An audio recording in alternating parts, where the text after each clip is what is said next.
screen yang saya Sudah, sharing. bisa. Bisa ya, oke. Oke, sebelumnya terima kasih nih udah diundang uh, dengan Bu Neni dan Bu Irama. Halo Bu, lama tidak bertemu. Terima kasih undangannya dan salam kenal teman-teman semua. Jadi di kesempatan kali ini, kita nanti akan coba bahas karena mata kuliahnya data mining and visualization ya. Jadi kita coba bahas beberapa use case statistik data science yang diterapkan di Woolworths New Zealand tempat saya bekerja. Jadi menurut saya daripada nanti ini kan ada 2 jam ya, daripada nanti cuman full dengerin.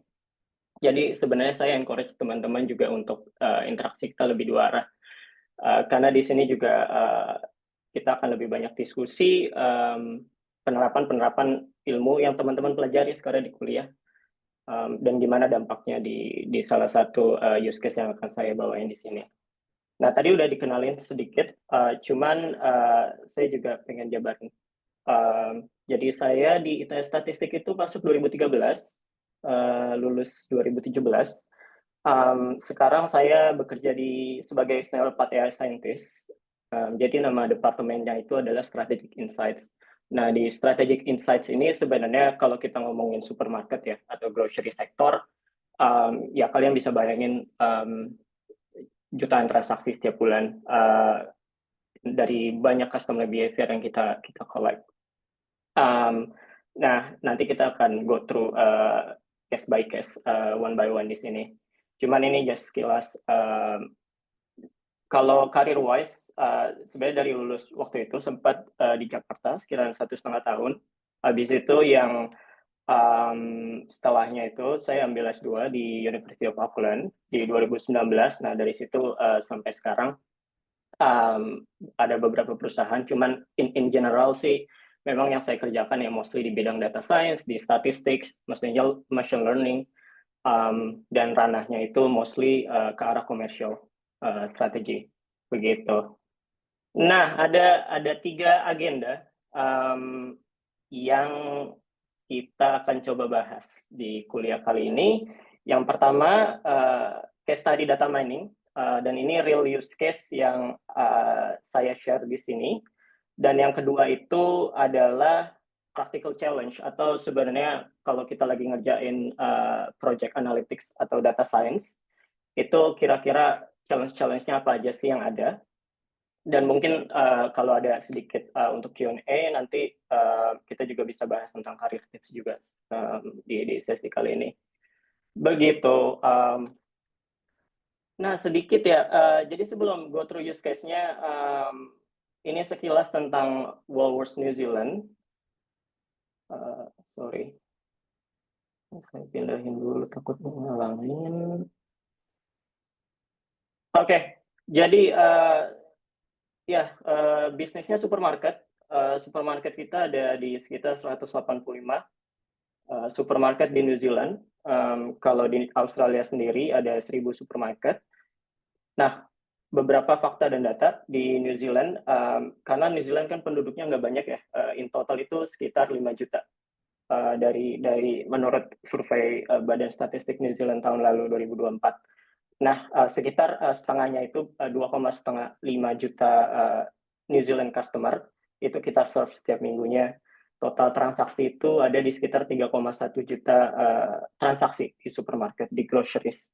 Kalau in terms of jumlah staff dan tim membernya, termasuk dari yang staff di supermarket dan di back office-nya itu kita ada sekitar 25.000. Dan untuk supermarketnya sendiri, kita juga customer itu bisa grocery langsung ke tokonya, ke supermarketnya, atau juga bisa pesan online. Jadi dengan fakta ini, Woolworths itu ada di sekitar top 3 groceries supermarket chain di New Zealand dan Australia. Nah, mungkin saya pengen sharing video sebentar. Jadi kita bisa lihat kira-kira supermarketnya kayak apa sih. Sorry, ini di close dulu. Jadi ada YouTube video yang saya ambil, disclaimer, ini salah satu video yang diupload di YouTube. Mudah-mudahan Suaranya kedengaran ya?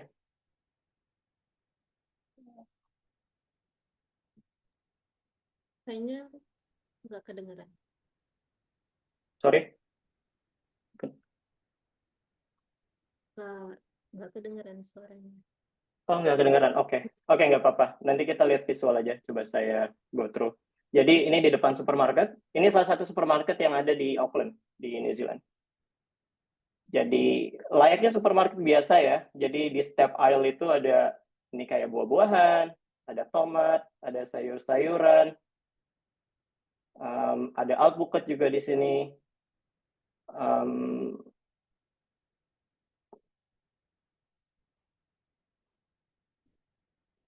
Nah, jadi ini ada jus juga gitu. Jadi layoutnya kira-kira seperti ini. Seperti itu.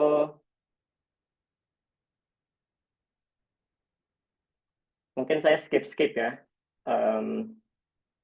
Nah, ini lagi ada promosi nih, Black Friday.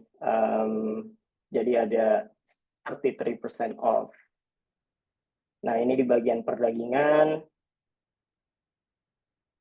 Seperti itu. Oke, kira-kira seperti itu teman-teman. Semoga memberikan gambaran supermarketnya seperti apa. Nah, kita balik lagi ke sini.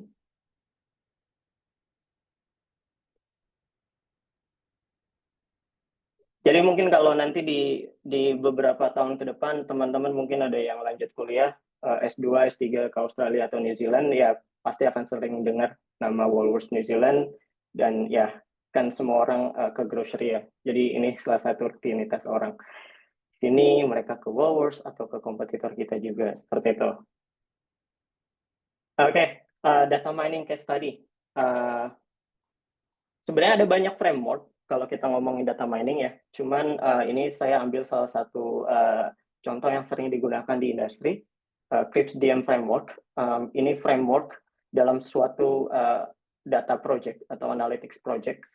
Sebenarnya cara kita membreakdown proses atau pekerjaan itu, kalau menurut framework ini ada 6 fase ya. Dan saya yakin sekali teman-teman juga sudah banyak baca tentang ini di kelas ataupun di medium lainnya.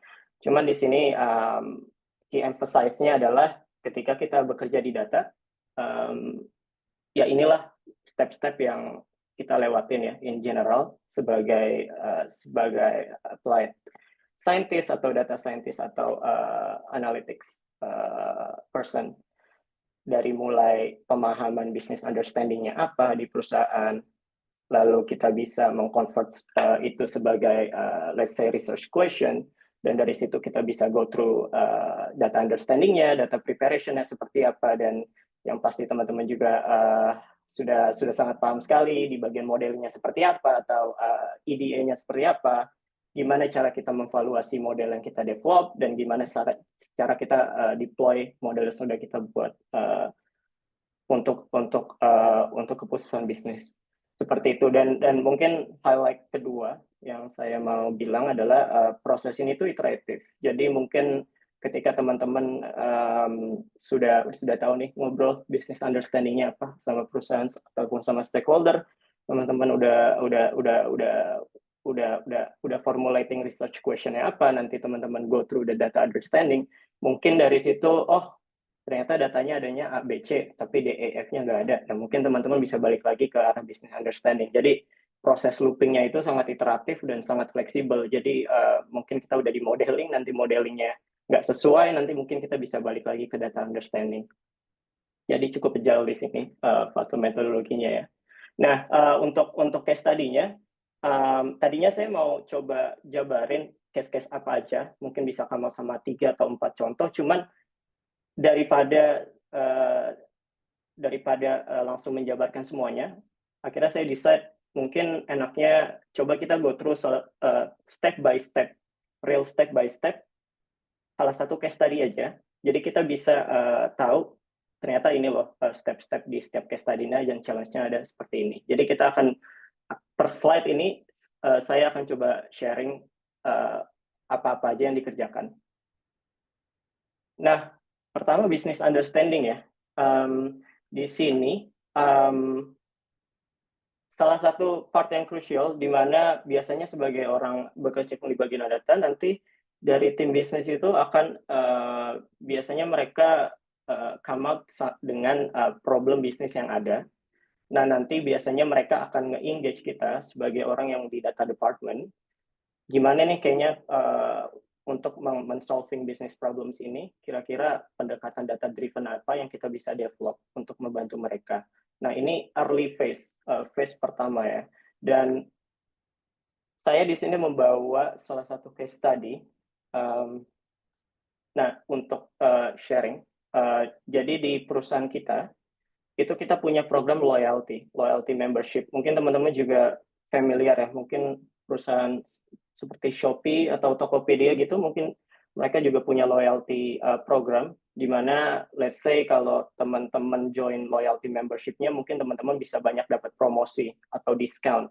Nah, in this case, di supermarket, kita tahun lalu kita nge-refine loyalty program kita, nama loyalty programnya Everyday Rewards.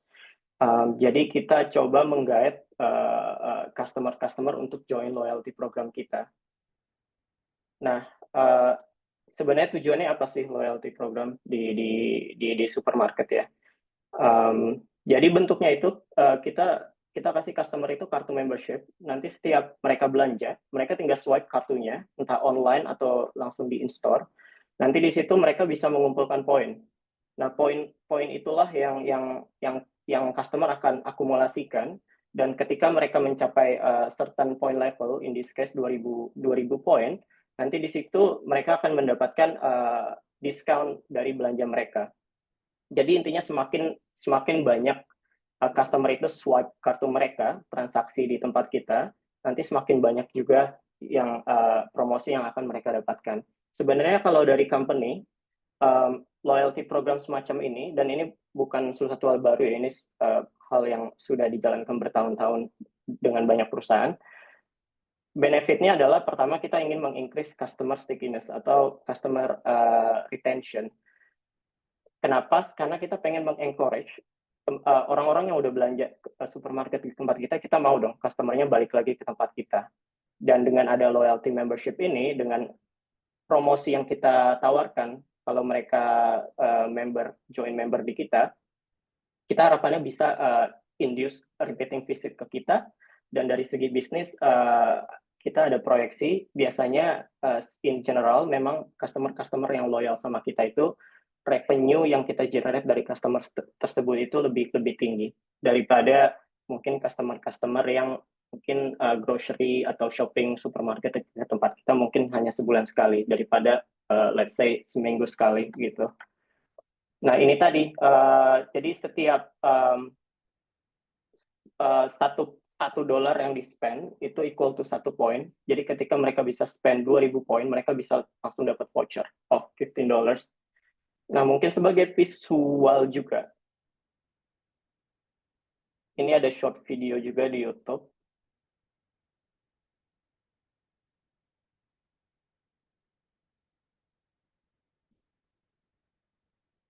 Nah, ini kuncinya, pay less with member price, karena kita biasanya bakal ngasih promosi ke member price. Misalkan harga, let's say ketimun ya, misalkan kalau nggak pakai kartu membership itu, let's say $3. Nah, kalau mereka punya kartu membership-nya itu, biasanya harganya kita lebih murahin. Biasanya mungkin jadi daripada bayar $3, bayarnya cuma $2,5, seperti itu. Dan tadi yang kedua itu, tentang poin.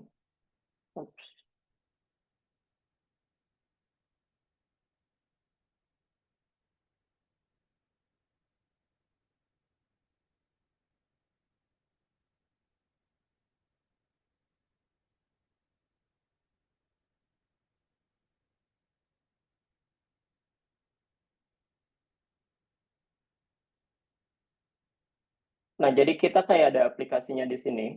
Jadi customer itu bisa pilih, misalkan yang saya tunjukin sekarang, when you spend $100 online atau shopping online, mereka bisa collect 5 kali lebih banyak daripada kalau mereka nggak belanja pakai offer tersebut. Atau misal mereka bisa collect, 8.000 poin ketika mereka bisa belanja $200 di kita. 8.000 poin itu setara $60. Jadi kalau in this case, kalau mereka dapat promosi ini di aplikasi mereka, terus mereka belanja $200, karena dapat 8.000 poin itu equal $60, jadi sebenarnya mereka cuma bayar $140. Seperti itu kira-kira benefit dari loyalty program. Nah, kalau ada yang mungkin pengen tanya tentang konteksnya, langsung di chat aja ya, atau mungkin langsung ngobrol di sini aja. Oke.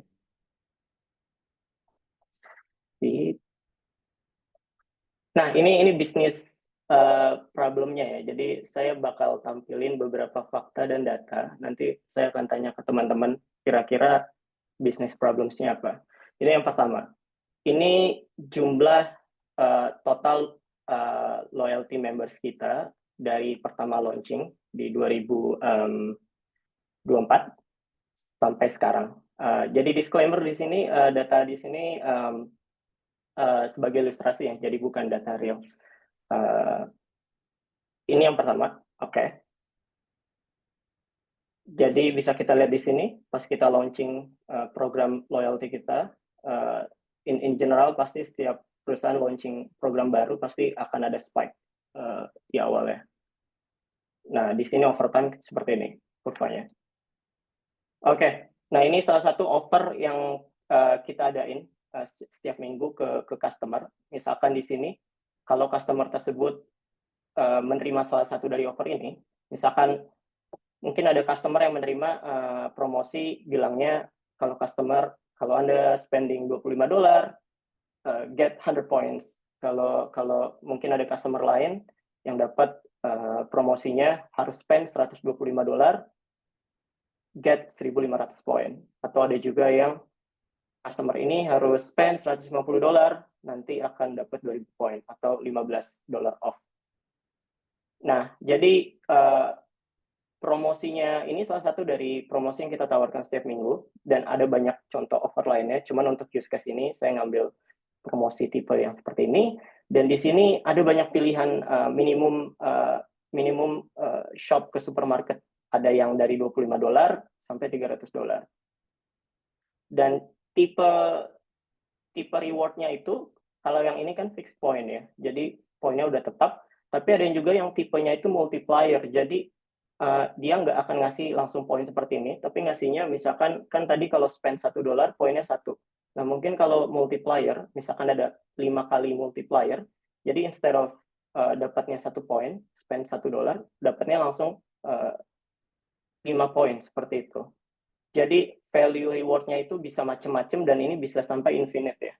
Tapi mungkin mostly so far kita paling banyak kalau di multiplier kita double point multipliernya sampai kita pernah sampai 10 kali.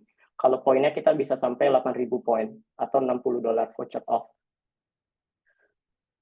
Nah, di total kalau ini kan salah satu contoh aja. Mungkin total kombinasi atau permutasinya itu ada 30 offer berbeda yang bisa kita combine dari sini ya. Ini contohnya, ketika customer mungkin biasanya karena kita collect data transaksi ya. Let's say customer si ibu ini, ibu A, dia ke supermarket biasanya dia $90 atau 900.000 per minggu misal ya. Dan mungkin setiap minggu dia ke supermarket karena dia belinya kecil-kecil ya, nggak langsung beli mingguan banyak gitu. Jadi dia hampir setiap hari ke supermarket. Nah, let's say untuk ibu ini, dia dapat promosinya, dia spend $90, dia dapat promosinya $150, get to 2,000 points.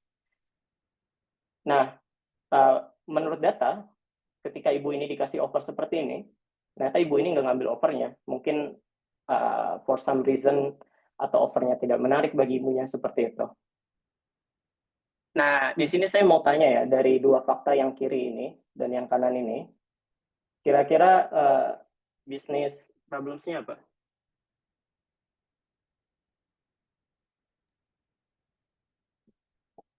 Mungkin yang mau jawab bisa angkat tangan.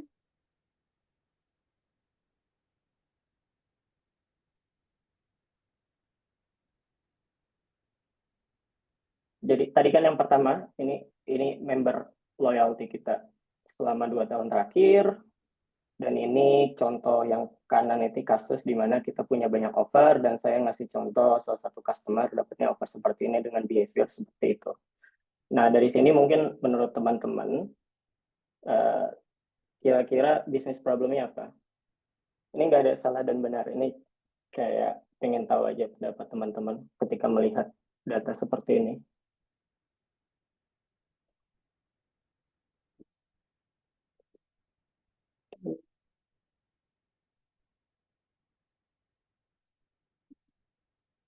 Kalau yang mau dijawab di chat juga boleh.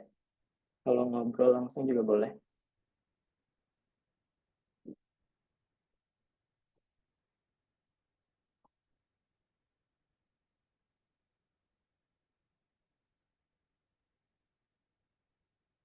Oke.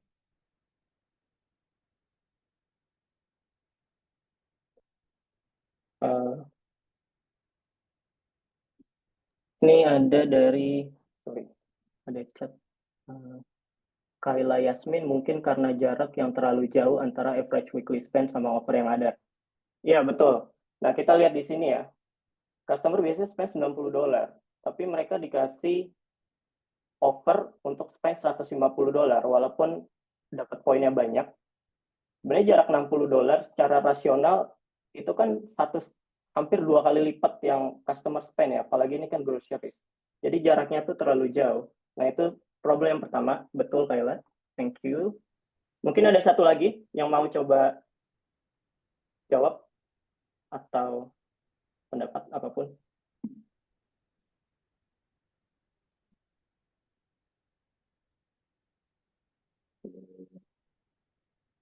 Ini satu, dua. Oke. Oke. Nah, ya betul ya. Tadi yang pertama, jarak dari customer dan offer yang didapat itu nggak sesuai, nggak relevan sama customer, itu istilahnya. Yang kedua, problemnya adalah ini ada membership, ini kurvanya nih, 2 tahun terakhir. Ini kurvanya stagnan kan? Jadi sebenarnya secara bisnis ya, oke, what's going on? Kenapa kok growth dari customer kita kok nggak tertarik nih join? Jadi abis launch period nih rame, viral, tapi kok setelah itu stagnan. Nah, itu bisnis problems juga. Nah, itu salah satu metrik penting yang bisnis itu biasanya lihat, berapa banyak sih yang sign up sama program kita. Itu yang kedua. Yang ketiga, nah ini kan salah satu offer skema yang kita punya ya, dari sekian banyak. Nah, bayangin misalkan kita ada 2,5 juta customer setiap minggu, biasa mereka dari sini, kita harus assign mereka satu offer nih. Satu offer ini ada 30 kombinasi offer yang kita bisa tawarkan. Nah, kira-kira offer mana sih yang optimal terhadap customer yang membuat customer itu akan tertarik untuk ngambil offer kita.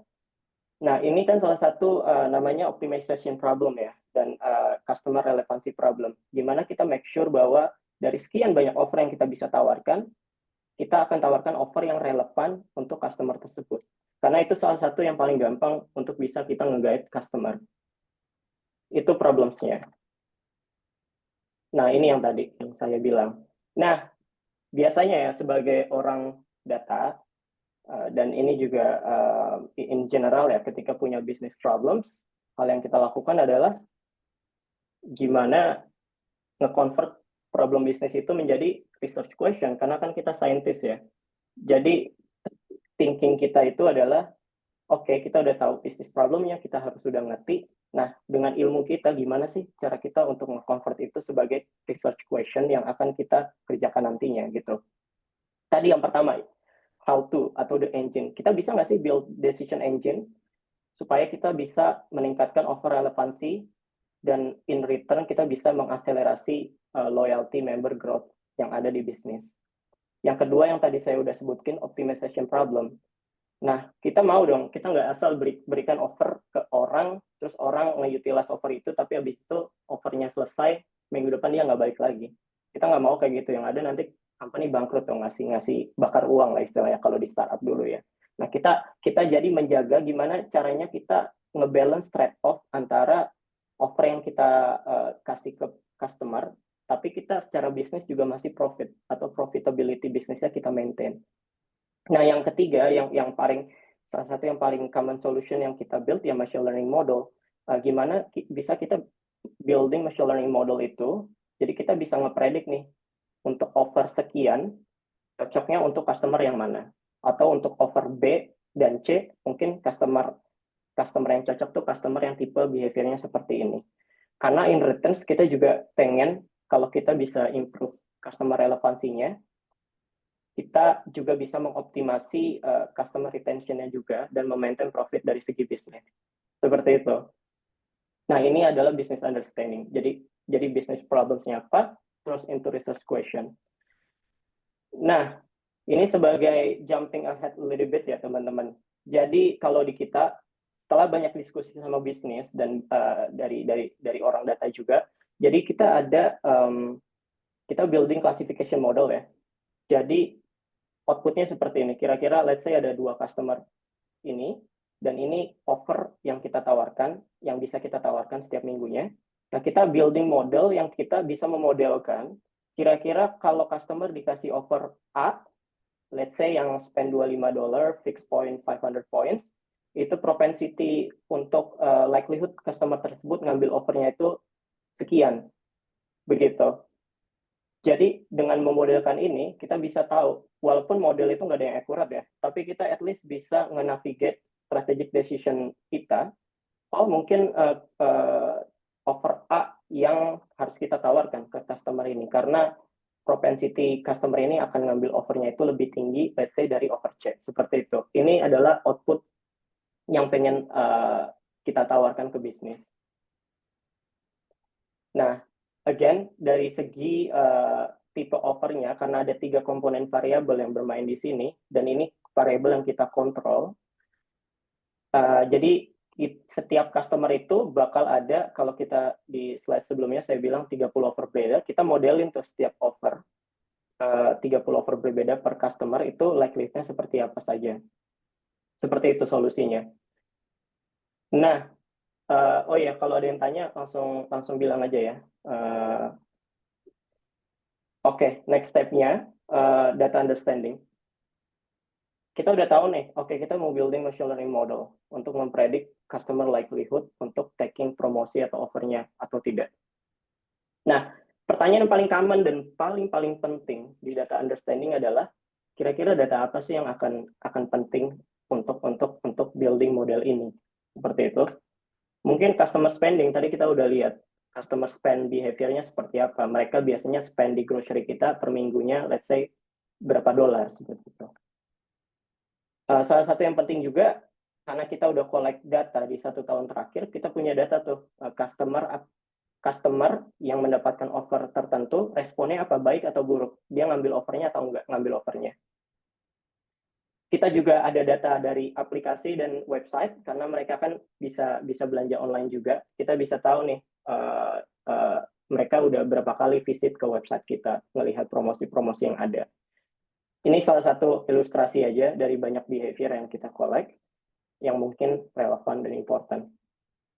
Customer favorite color atau warna kesukaan customer penting nggak? Nggak penting dong. Ngapain kita pengen tahu favorite colornya customer? Nah, intinya adalah ya mungkin itu use case. Saya sengaja ngasih yang agak dua ekstrem feature, soalnya pengen ngasih ilustrasi aja bahwa kita harus jeli memandang data-data apa aja yang akan penting. What else? Mungkin bisa data tentang kira-kira customer ini umurnya berapa, atau customer ini mungkin 1 tahun terakhir tuh jumlah spending-nya berapa. Jadi macam-macam. Nah, secara statistik dan bisnis di-combine, kira-kira apa sih yang perlu kita lakukan supaya kita tahu kira-kira fitur atau variabel apa yang penting. Nah, mungkin kalau di praktikal ya, biasanya cara kita tahu, pertama pasti kita harus karena kita working di domainnya, biasanya tuh kita ada business instinct juga dan rationality. Kayak tadi kan spending, of course that's important kan, karena itu memperlihatkan seberapa besar customer itu spend dan loyal ke kita.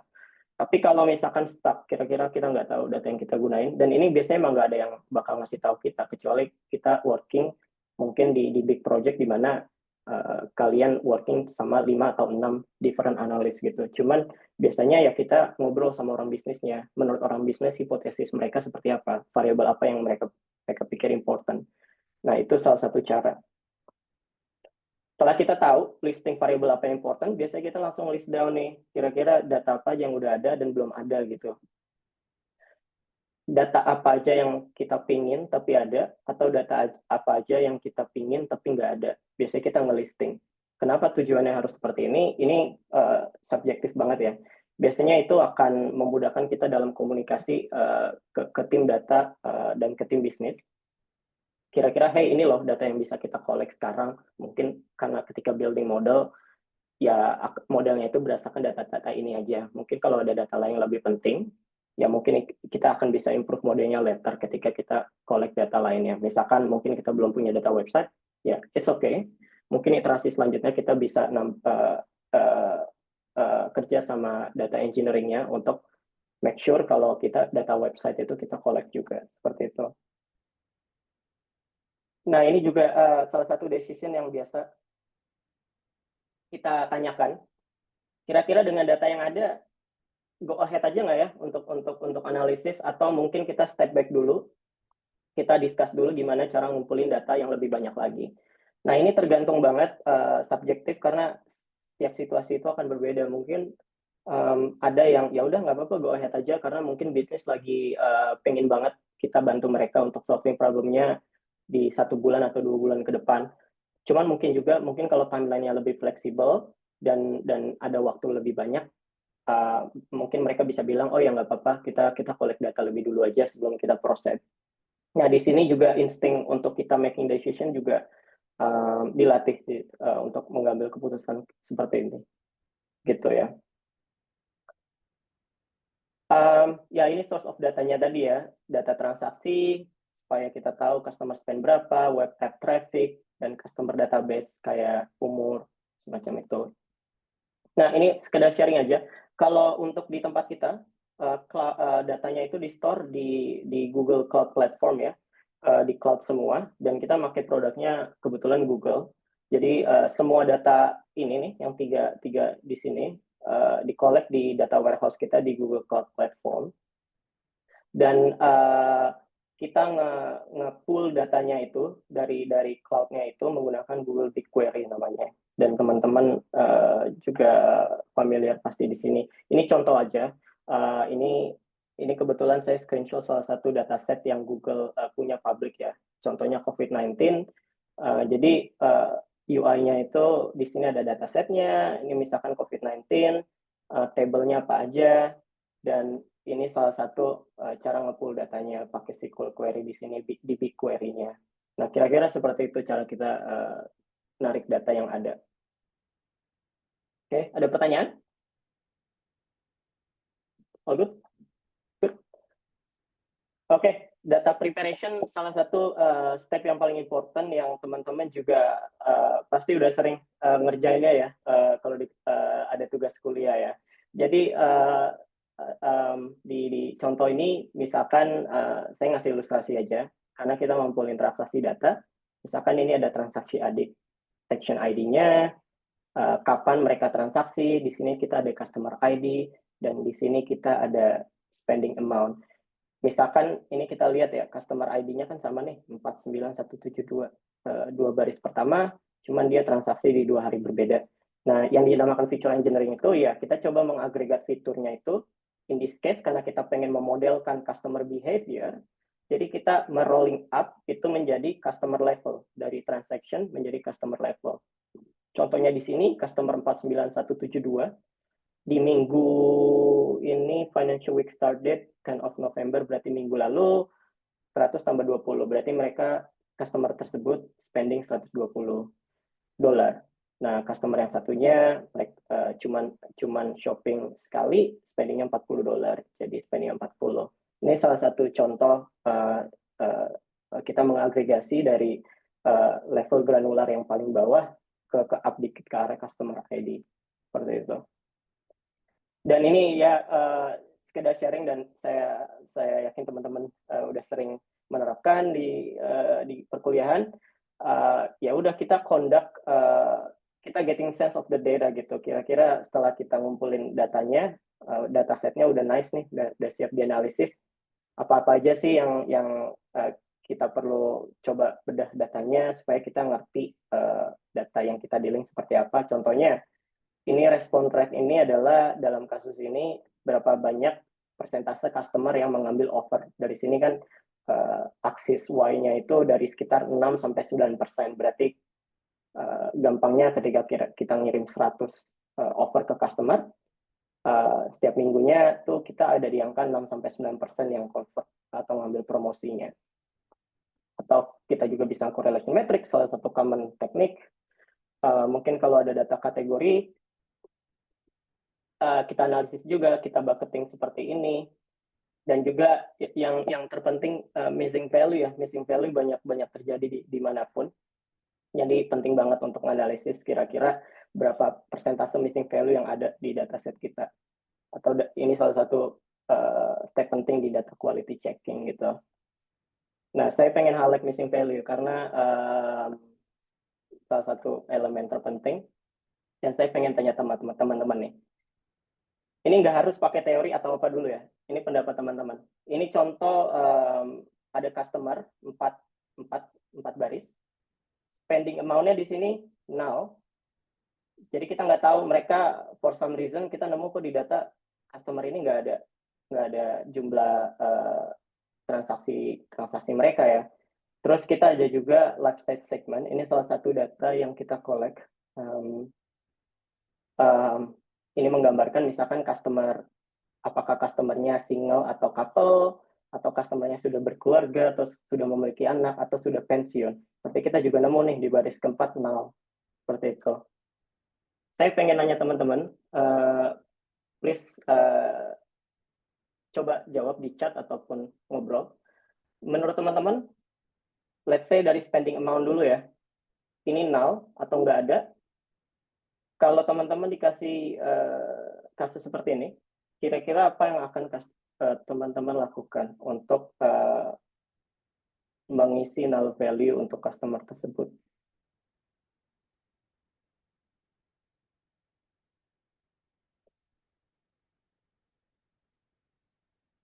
Apapun, ini nggak ada benar, nggak ada salah. Adinda menggunakan karakteristik dari customer. Maksudnya gimana tuh? Coba misalkan customer ID-nya yang 76294, spending amount-nya null, maksudnya menggunakan karakteristik dari customer itu kayak gimana tuh?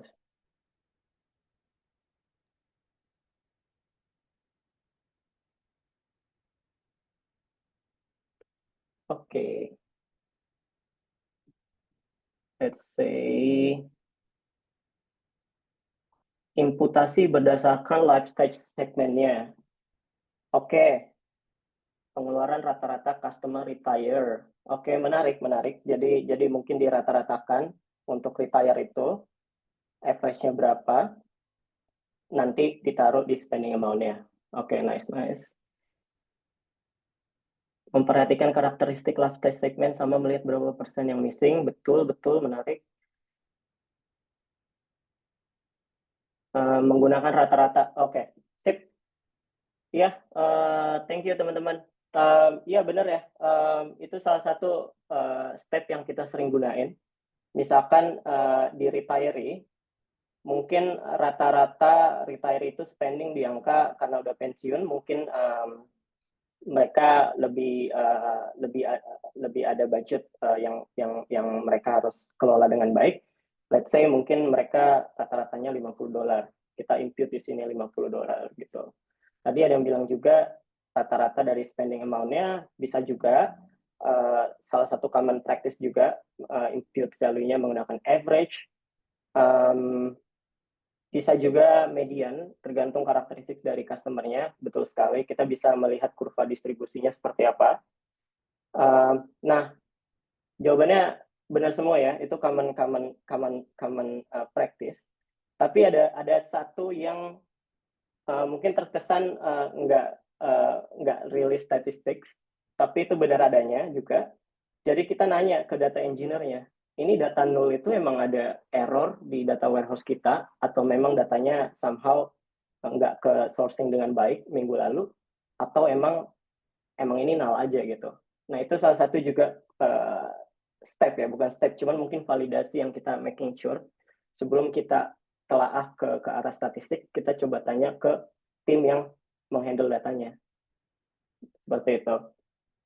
Nah, untuk live test segmen di kasus ini agak unik ya, dan ini mungkin nggak aplikatif di semua fitur yang segmen seperti ini. Cara kita impute-nya itu adalah, jadi kita bangun model. Jadi kita bangun model, kita kan ada data survei kita, setiap customer itu apakah mereka family, pensiunan, atau mereka single young couple. Kita bikin modelnya, terus kita proyeksi tuh dari model survei kita, dari sekitar 150.000 orang, sementara customer kita 2,5 juta. Kita cuma survei 150.000 orang. Kita bikinlah modelnya, kita memodelkan kira-kira dengan machine learning model, customer 49872 itu apa ya segmennya gitu. Apakah family, retire, atau single young couple. Jadi kita memodelkan prediksi life stage mereka di mana.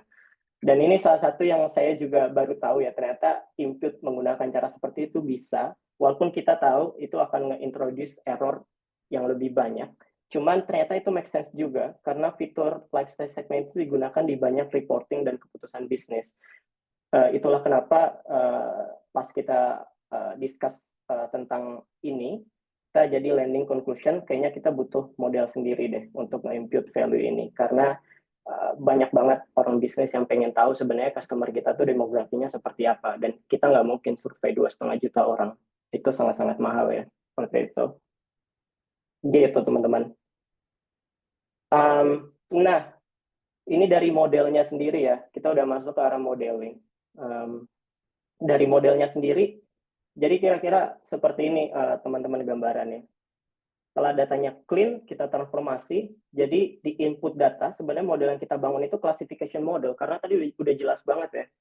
Kita punya customer, kita udah kasih offer di 1 tahun terakhir. Ternyata customernya kadang ngambil offer, kadang nggak ngambil offer. Itu kan yes or no ya. Atau ya simply to put say, yaitu classification model gitu. Nah, tapi yang unik di sini, di model ini adalah kita punya fitur di model tersebut, fitur-fitur yang kita bisa kontrol dan kita nggak bisa kontrol. Yang kita nggak kontrol itu adalah customer behavior. Misalkan customer spend $100 atau mereka ke supermarket itu 5 hari sekali atau seminggu sekali dong, itu kan nggak bisa kita kontrol kan. Cuman yang uniknya di model ini adalah kita punya juga nih fitur atau variabel yang bisa kita kontrol. Tadi reward-nya seperti apa yang ingin kita kasih ke customer, itu bisa kita kontrol. Misalkan, oh mungkin kita ngasih customer itu promosinya rendah aja lah gitu. Mungkin mereka cuma spend $10 aja atau $5 aja. Mereka udah bisa dapat poin. Ini kan company bisa kontrol. Jadi ada 2 elemen di sini yang menarik. Cuman untuk metrik objektifnya itu tetap sama. Apakah customer itu ngambil offer atau enggak. Jadi outputnya yang kita udah ada di slide sebelumnya itu, kita pengen memodelkan namanya uplift model ya.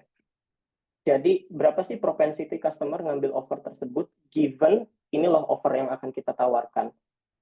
Dan di contoh ini kita bisa memodelkan, misalkan si ibu ini dapat 3 offer, potensi 3 offer, ini propensity atau likelihood mereka akan ngambil offernya 90%, 60, dan 85%. Di sini kan kita tahu, oh ternyata kalau kita ngasih mereka si ibu ini promosi spend $25 aja, ini poinnya, ternyata 90% si ibu ini akan ngambil promosi, tapi ketika kita naikkan offer kita jadi $150, which is itu 5 kali lipatnya, ternyata propensity atau likelihood si ibu ini akan ngambil offer tuh turun 30% atau 60% ya.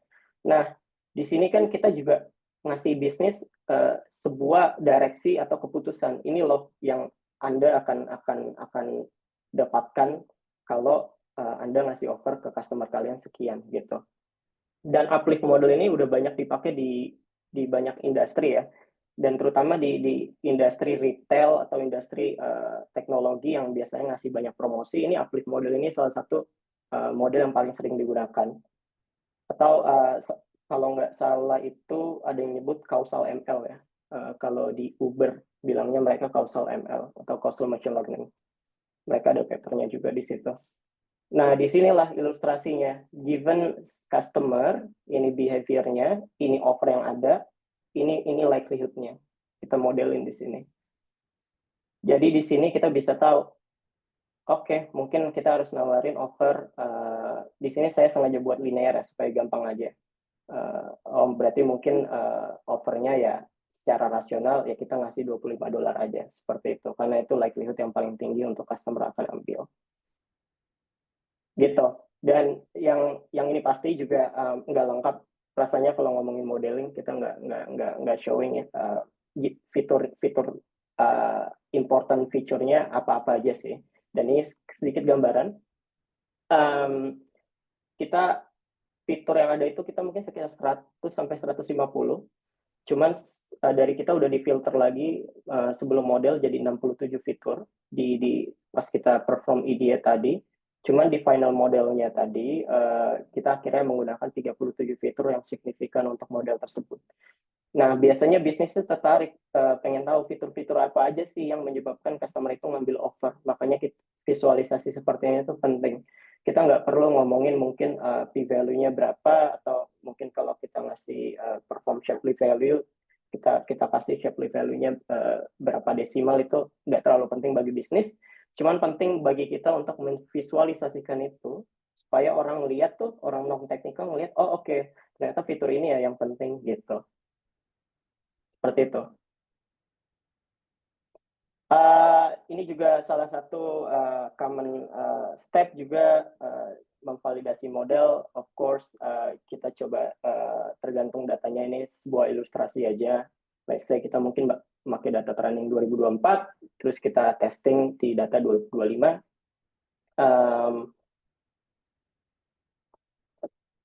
Mungkin saya ada pertanyaan. Kenapa kalau cross validation di use case seperti ini nggak boleh dicampur? Mungkin kenapa nggak mungkin data 2004-2025, nanti mungkin 70%-nya training, bisa dari 2004-2025, terus 30%-nya juga. Kenapa harus dipisah menurut time series kayak gini?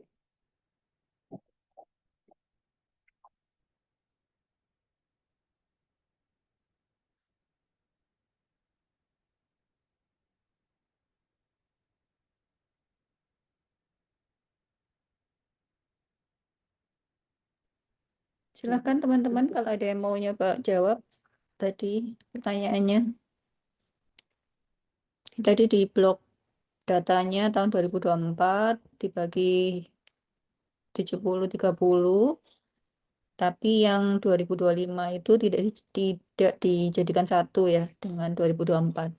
Mungkin bisa ditulis di chat Zoom atau mau on audio juga silahkan menanggapi Pak Rifki.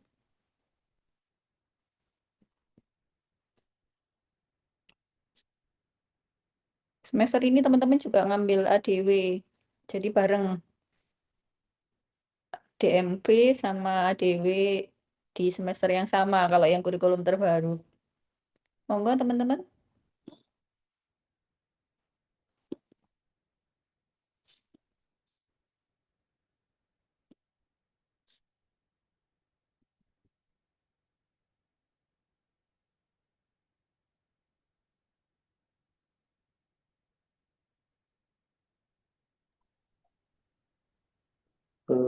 Gimana? Bu Irama udah nanya tuh.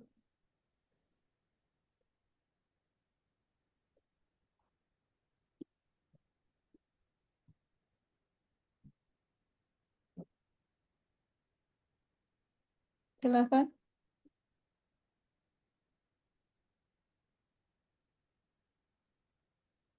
Ini Kresna ya. Kesna Wijaya untuk menghindari data leakage kebocoran data.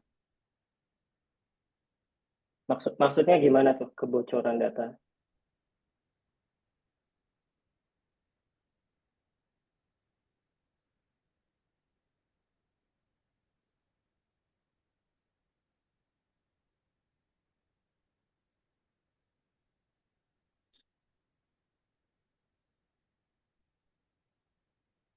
Oke, saya lanjut ya.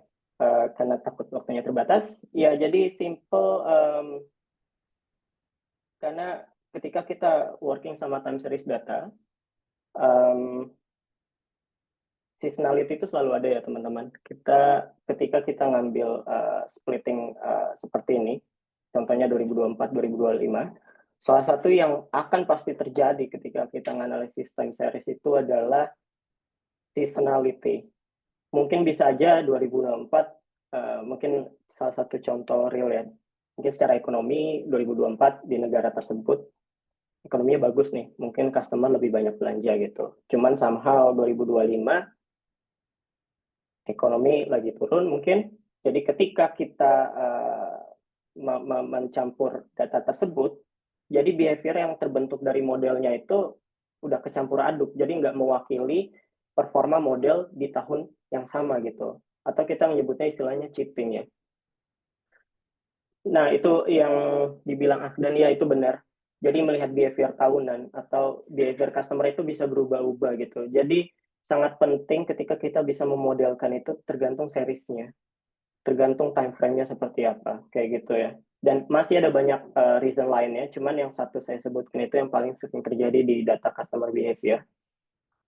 Nah, evaluasi model yang kedua itu kita menggunakan namanya kita bucketing jadi 10 different buckets, percentile 10, terus percentile 20 dan lainnya, atau kita sebutnya juga decile.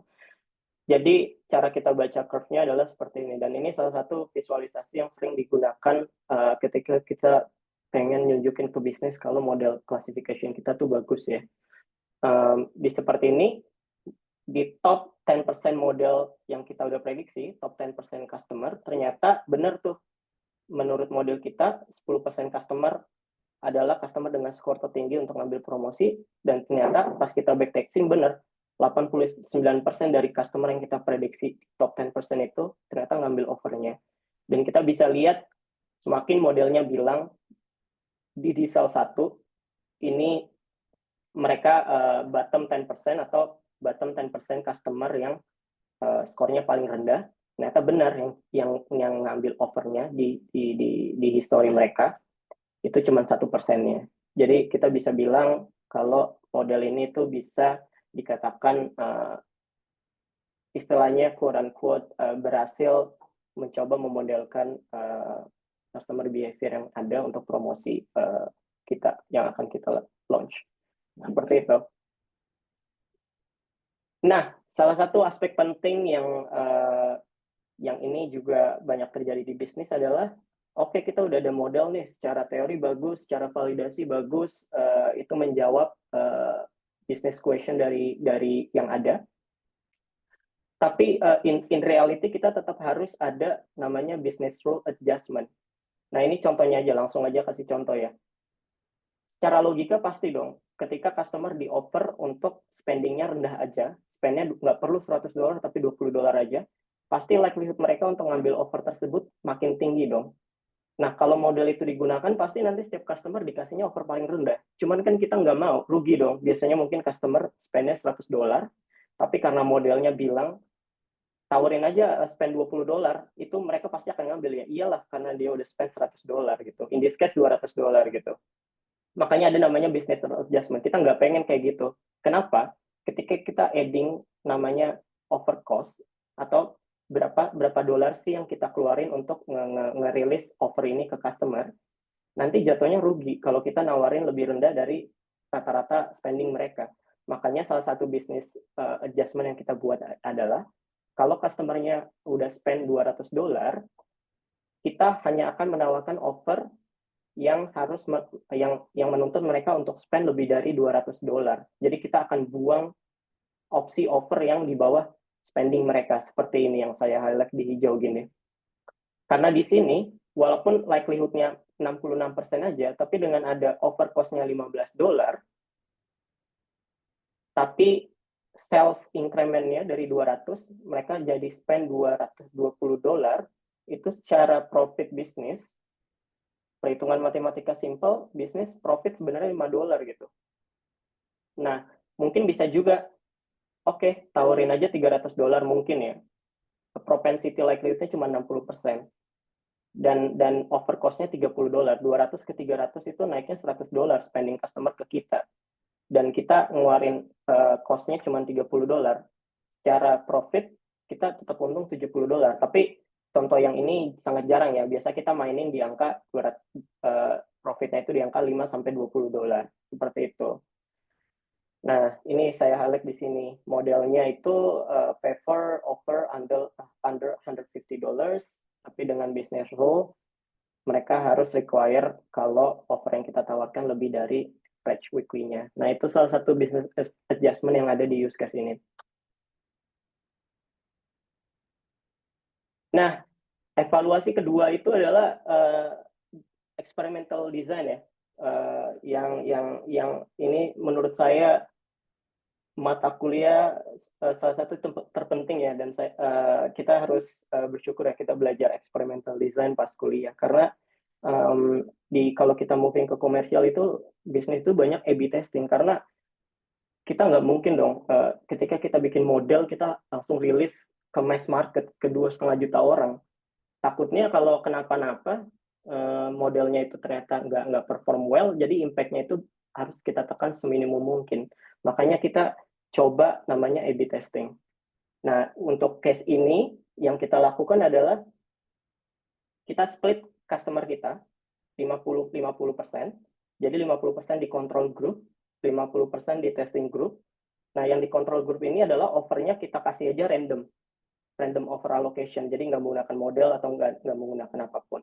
50% yang lagi adalah kita menggunakan model. Kita pengen tahu kira-kira apakah benar sih modelnya itu mengenerate take up rate atau lebih banyak orang yang ngambil offer kita, seperti itu.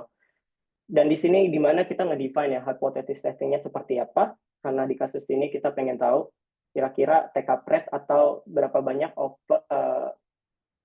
response rate yang customer akan dapat menggunakan model daripada control group-nya. Makanya hipotesis testingnya kita seperti ini gitu. Jadi hipotesis kita adalah testing group-nya will generate higher take-up rate than the control group for random allocation selama during the over week atau selama offer tersebut berjalan. Oke, salah satu elemen penting yang harus kita tahu adalah kira-kira sample size-nya berapa banyak sih yang harus kita ambil di eksperimen ini. Kita harus kontrol juga randomization and bias-nya, making sure kalau customer yang kita split ke control dan testing itu in general behavior-nya sama. Dan kira-kira statistical significance yang pengen kita set itu ada di angka berapa? Mungkin 95% atau 99% atau 90% gitu. Ini tadi saya udah jawab ya kenapa kita butuh experimentation. Tadi ya karena kita pengen meminimalisir impact yang ada dulu, kita pilot project dulu sebelum kita launching ke nationwide atau ke mass customer. Dan mungkin juga di sini selain take up rate sebagai primary metric, mungkin kita bisa adding secondary metric juga. Mungkin kita bisa adding kira-kira customer-nya itu spending amount-nya bertambah berapa dolar ya, atau profit-nya itu bertambah signifikan nggak sih ketika kita pakai model dibanding kita di control group atau yang random allocation aja, seperti itu. Nah, ini sebagai gambaran aja. Jadi kita coba melakukan simulasi menggunakan power sample analysis. Jadi intinya adalah saya pengen ngeset nih, saya pengen tahu minimum take up rate yang bisa saya detect dari eksperimen saya 3%. Dan menurut power analysis yang kita running, ini kurvanya ternyata semakin tinggi sample size yang kita lakukan, persentase eksperimen yang sukses itu makin besar juga, mendekati 100%.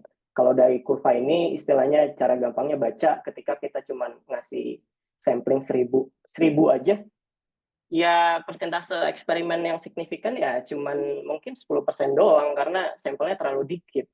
Tapi mungkin setelah kita nge-hit di sini di angka 40.000, ternyata chance eksperimen yang akan kita lakukan akan sukses juga itu akan mencapai 100% atau mungkin 99% confidence interval. Dari situlah kita ambil, oke, akhirnya kita akan testing modelnya ke 40.000 customer aja dulu sebelum kita rolling out ke 2,5 juta. Seperti itu. Ini salah satu hasil aja sebagai ilustrasi ya. Let's say kita running eksperimennya 2 minggu. Tiap minggu kita track tuh, oke, ini take up rate-nya ternyata using model naik sekitar berapa nih? Hampir 2 kali lipat menggunakan model. Mungkin secara persentase kita bisa bilang, kok naiknya cuma segitu ya. Tapi ketika kita convert ke jumlah customer yang additional customer yang kita bisa convert itu, kalau kita aproksimasi ke total customer 2,5 juta, ya impact-nya signifikan banget teman-teman gitu. Nah, tadi kan saya juga bilang ada secondary metric ya. Let's say kita nama ini incremental sales per customer. Jadi customer tuh spend berapa dolar lebih banyak sih daripada biasanya ketika kita nawarin promosi menggunakan model based atau driven model allocation.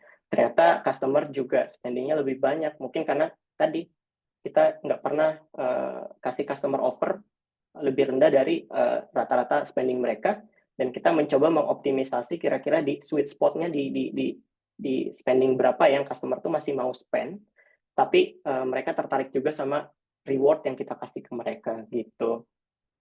Nah, dari sini kita juga bisa tahu sales to cost ratio-nya berapa. Misalkan kalau customer spending-nya $15 lebih banyak menggunakan model, dan rata-rata cost offer yang kita kasih ke customer itu $5, berarti rasionya 3, atau kita mengenerate $10 profit dari situ gitu.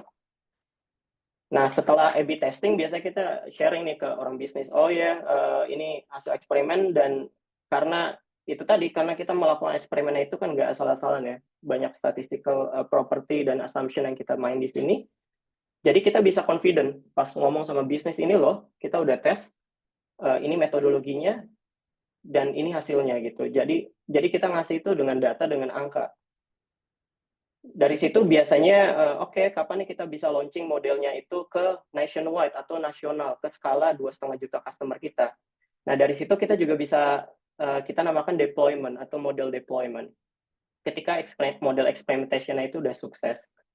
Nah, kita juga di situ bisa buat estimasi projected take up rate-nya atau projected profit uplift-nya berapa dari eksperimen yang udah ada di sini. Karena tadi misalkan kenaikannya itu 2% lebih banyak, kalau kita nge-roll up ke 1 juta aja, supaya gampang aja hitung-hitungannya, berarti kita bisa mendeliver 20.000 orang sign up ke loyalty kita, sebagai member loyalty kita lebih banyak setiap minggunya loh ya.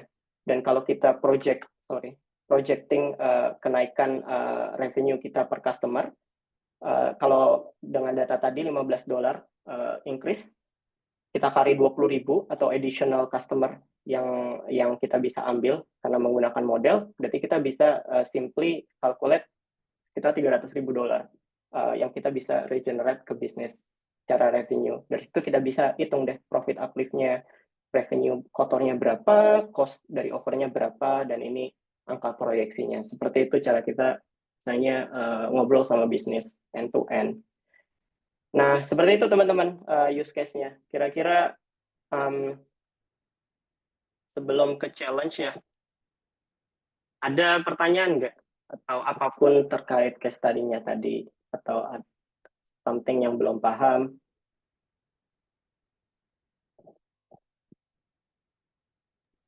Silahkan teman-teman bisa raise hand atau bisa menulis di chat juga.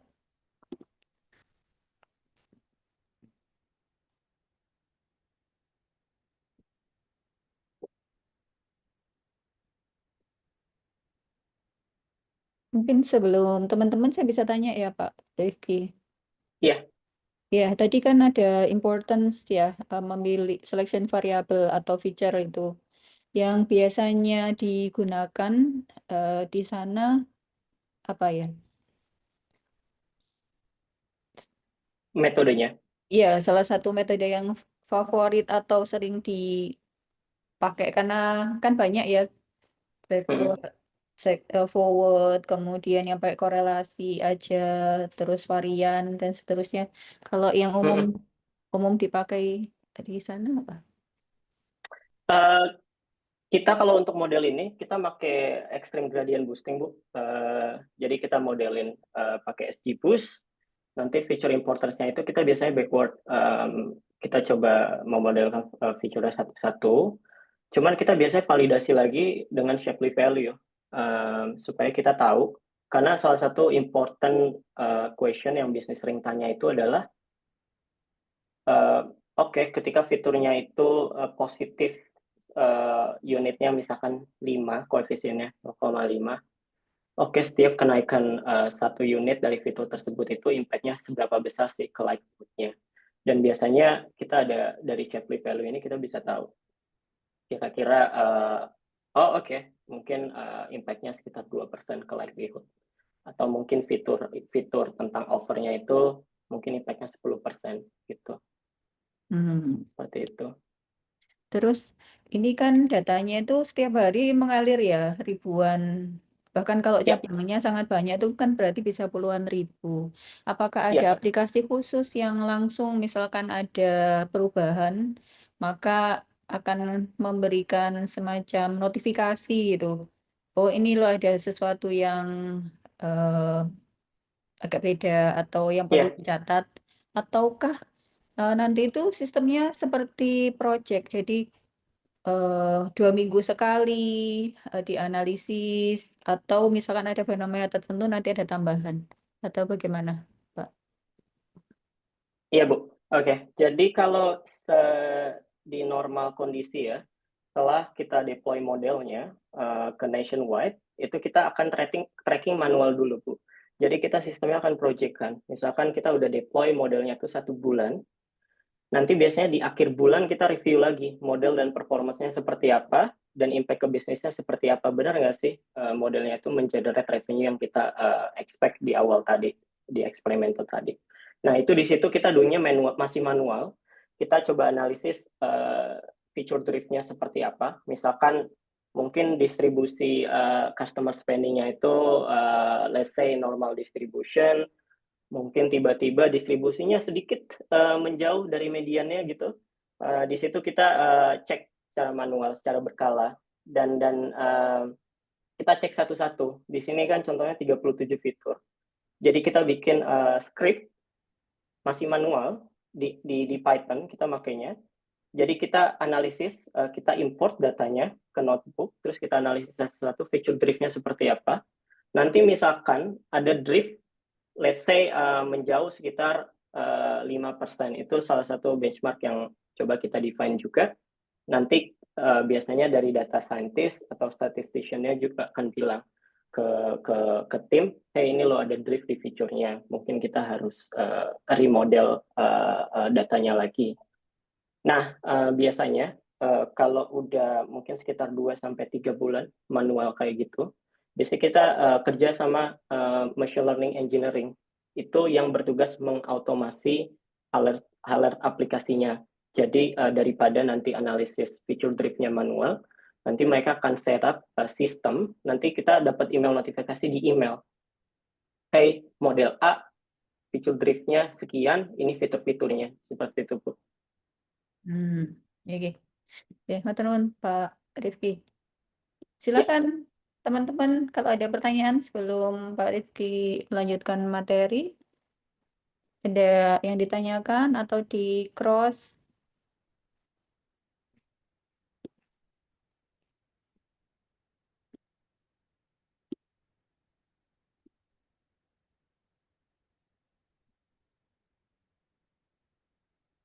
oke. Kalau belum ada, monggo Pak, bisa dilanjut. Ya, nah ini salah satu problematika atau masalah yang sering terjadi kalau kita ngerjain project data ya. Yang pertama, data di ASU itu sangat sangat kotor ya istilahnya. Dalam artian Ya mungkin datanya kadang nggak ada atau datanya tuh perlu masih di clean lagi. Misalkan biasanya numerik, terus tiba-tiba datanya ada alfabet gitu kan. Kan itu kenapa bisa kayak gitu? Misalkan customernya spendingnya bukannya $50 tapi ABC, kenapa bisa kayak gitu kan? Itu kan butuh investigasi lebih lanjut ya. Itu contohnya aja. Jadi banyak data cleaning itu kita lakukan sebelum kita bisa menganalisis datanya itu sendiri. Yang kedua, data availability ini tadi saya udah singgung di sebelumnya, itu sometimes limited, dan inilah di mana kita harus membiasakan bahwa kita harus making decision nih, kapan kita akan go ahead sama data yang udah kita ada, kapan kita mungkin harus step back dulu, kita cari datanya dulu, kita working sama data engineer untuk make sure datanya ada dulu, kayak tadi mungkin data website, baru kita bisa bikin model. Di sini judgement kita diuji ya, karena kita pun juga nggak bisa memprediksi apakah kalau kita go ahead datanya sekarang, itu modelnya akan bagus apa enggak. Atau mungkin datanya udah bagus, jadi kita nggak perlu susah-susah nyari data tambahan gitu. Nah itu juga biasanya didiskusi sama orang bisnis, project timeline-nya seperti apa gitu. Yang ketiga, dan ini penting juga, karena datanya jutaan ya, 2,5 sampai 3 juta transaksi setiap minggu. Jadi ketika kita bikin transformasi datanya itu, kita harus making sure kalau codingan kita itu, program yang kita buat untuk memproses datanya itu efisien, nggak lambat. Dan walaupun di sini running processing power-nya udah di cloud, tapi kan tetap aja setiap query atau running data yang kita jalanin di cloud itu kan kita kena billing kan. Kalau ini in this case kita bayar ke Google setiap bulan berapa banyak cost yang kita harus bayarkan karena kita nge-query data dari cloud mereka. Jadi kita harus making sure bahwa codingan kita itu efisien untuk bisa processing datanya. Apalagi kalau tren modelnya itu dalam puluhan juta data ya, itu trainingnya itu mungkin bisa 8 jam gitu. Jadi kita harus making sure kalau pas kita sebelum nge-train modelnya itu kita udah making sure nggak ada yang salah lagi di datanya, at least mungkin tetap ada lah, mungkin kita udah yakin 90% kalau datanya tuh udah betul. Jadi kita train, karena kita nggak pengen dong, kita udah running 1 harian, terus ternyata di tengah-tengah kita menyadar, ya datanya ternyata yang ini logik datanya salah, jadi kita stop lagi runningannya, kita ulang lagi. Itu kan nggak cost efficient gitu, dan kita nggak pengen itu terjadi. Yang keempat, ya pasti kita harus follow statistical methodology. Kita harus jelas metodologinya apa. Karena kita nggak bisa sembarangan nge-develop model tanpa ada backingan research yang jelas gitu. Tapi kita juga harus tahu, kita harus fleksibel dan coba mungkin lebih pragmatis. Kira-kira adjustment bisnis yang perlu diperlukan apa aja sih? Seperti itu. Tadi contohnya, kita nggak pengen kalau offernya itu lebih rendah, karena kalau lebih rendah nanti akan rugi company, seperti itu. Yang kelima, di praktikal, kita mungkin working sama sesama orang statistik itu mungkin 3 orang atau 2 orang dalam satu project, tapi sisanya itu kita sama orang macam-macam, ada dari orang mungkin background computer science, informatics, atau background-nya finance untuk proyeksi cost-nya, orang legal juga untuk making sure kalau offernya kita nggak sembarangan dan sesuai aturan pemerintah yang ada, dan juga sama orang komersialnya sendiri. Jadi mungkin 20% working sama orang yang istilahnya language-nya sama kayak kita, cuma 80%-nya kita sama orang yang bukan di bidang kita. Jadi kita harus making sure kalau ketika kita ngobrol, kita bisa tahu kapan harus ngobrol sama orang sesama bidang kita, conversation-nya seperti apa yang dibahas, tapi ketika kita ngobrol sama orang di luar bidang kita, kita juga bisa menempatkan diri di posisi yang seharusnya, seperti itu. Jadi karena kalau ketika kita bisa enak ngobrol sama orang, jadi orang juga pasti senang kerja sama kita, dan itu elemen penting. Dan yang terakhir, kemampuan kita untuk menjual ide kita, model kita ke orang bisnis itu mungkin ini subjektif, tapi berdasarkan pengalaman saya itu sama pentingnya ya dengan model yang kita bangun itu juga. Kenapa gitu? Karena kita sebagai orang data itu kan sifatnya supporting orang bisnis ya. Kita bukan orang yang ngasih final go decision di keputusan komersial. Jadi tetap itu di orang bisnis.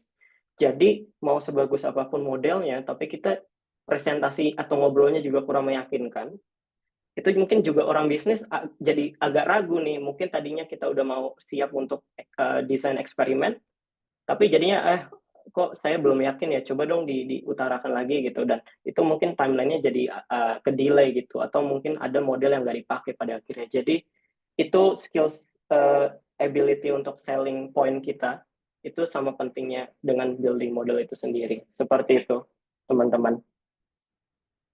Nah, kira-kira seperti itu data miningnya. Mungkin yang terakhir ada karir tips sedikit, cuman kira-kira teman-teman ada pertanyaan nggak? Oh, ada chat. Tadi ada chat masuk. Oke, ada pertanyaan dari Alia.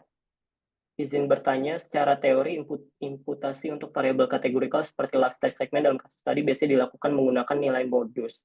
Namun tadi Bapak menyampaikan imputasi dilakukan menggunakan pendekatan machine learning. Apa saja kelemahan dan keterbatasan kita jika tetap menggunakan imputasi modus dalam konteks bisnis ya Pak? Oke, ini pertanyaan yang bagus. Coba saya balik slide tadi ya. Kalau modus, itu kan artinya kita ngambil value terbanyak dari segmen ini ya. Misalkan mungkin customer kita ternyata majority itu customer yang sudah berkeluarga. Itu mewakili let's say 51% dari total data kita. Let's say missing value-nya itu 10% ya untuk data yang kita punya. Kalau kita menggunakan modus berarti 10%-nya itu kita impute menggunakan family atau karena ini merupakan yang terbanyak. Nah, pertanyaannya adalah jika kita menggunakan imputasi modus dalam konteks bisnis, kelemahan dan keterbatasannya apa saja? Nah, kalau dalam konteks ini ya, keterbatasan menggunakan modus adalah ya kita nanti modelnya akan ngaco karena secara rasional ya, nggak usah statistik dulu. Kita coba mengimpute menggunakan modus. Tapi emang kita yakin 10% sisanya itu semuanya family? Kan enggak. Kalau kategorikal seperti ini kan kita nggak yakin ya. Beda sama mungkin numerical kita bisa impute median atau mean karena kita bisa menggunakan approximation value. Tapi kalau lifestyle segment seperti ini, kalau kita semuanya input dengan family, nanti modelnya akan ngedrift lebih banyak ke arah yang mengarah ke family dong. Nanti nggak mewakili keseluruhan segmen. Seperti itu. Dan juga dalam konteks bisnis ini, again, lifestyle segment ini juga nggak cuma digunakan sebagai fitur di model, tapi juga sebagai report untuk orang bisnis pengen tahu customer demografi kita seperti apa. Jadi kita pengen dong making sure kalau value yang ada di sana tuh at least walaupun nggak lengkap tapi sudah mendekati. Dan salah satu keputusan yang kita ambil tadi ya udah bisa nggak kita modelin. Makanya di situ kita coba testing. Oh ternyata bisa nih menggunakan machine learning model. Ternyata setelah kita testing kita bisa menebak ya sekitar 80% sampai 90% akurat menggunakan model gitu. Itu kan jauh lebih baik dibandingkan kalau kita langsung impute dengan modus. Kira-kira seperti itu. Tadi ada pertanyaan lagi.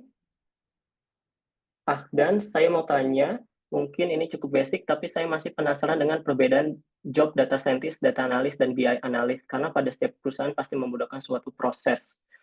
Perbedaan mencolok ketiga job tersebut. Oke, kalau sebenarnya yang mirip-mirip tuh data science sama data analis ya, karena kita sama-sama mengenerate insights dari data. Kadang data analis di perusahaan juga sebenarnya ngerjain modeling juga gitu. Cuman kalau kita mau tarik perbedaan aslinya itu, kalau data scientist itu project yang kita lakuin itu lebih ke prediktif, bukan statistical descriptive. Forecasting atau machine learning models seperti itu. Dan kita juga biasanya working making sure kalau modelnya tuh bisa di productionalize atau kita automasi supaya step-step yang udah kita bahas tadi itu terautomate dan kita lempar ke suatu aplikasi seperti itu. Nah, kalau data analis itu biasanya mereka juga bisa perform model, tapi model yang mereka gunakan itu bukan lebih ke arah untuk mempelajari causal modeling ya. Jadi relationship antara fitur A dan fitur B, impact-nya seperti apa. Dan mungkin kan bisa juga digunakan modeling juga, makanya kadang ada overlapping di sana. Cuman in general sih seperti itu. Dan kalau untuk BI analyst, ini agak berbeda. Kalau BI analyst itu fokusnya di data visualization ya, bikin dashboard. Misalkan kalau di case seperti ini, berapa banyak sih customer yang akhirnya ngambil promosi kita setelah kita rilis model, atau mungkin berapa banyak sih demografi family di customer segment kita. Nah, mereka biasanya bikin Tableau dashboard atau Power BI untuk reporting ke arah bisnis. Nah, itu kira-kira perbedaannya.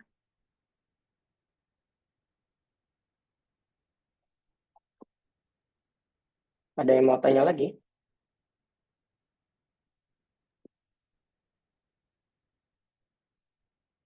Oke.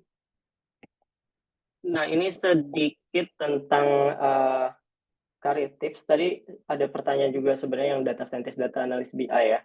Nah, yang di sini adalah kita coba ngelihat kalau di scope yang data mining project tadi kan kita udah lihat tuh kerjanya jelas banget kan.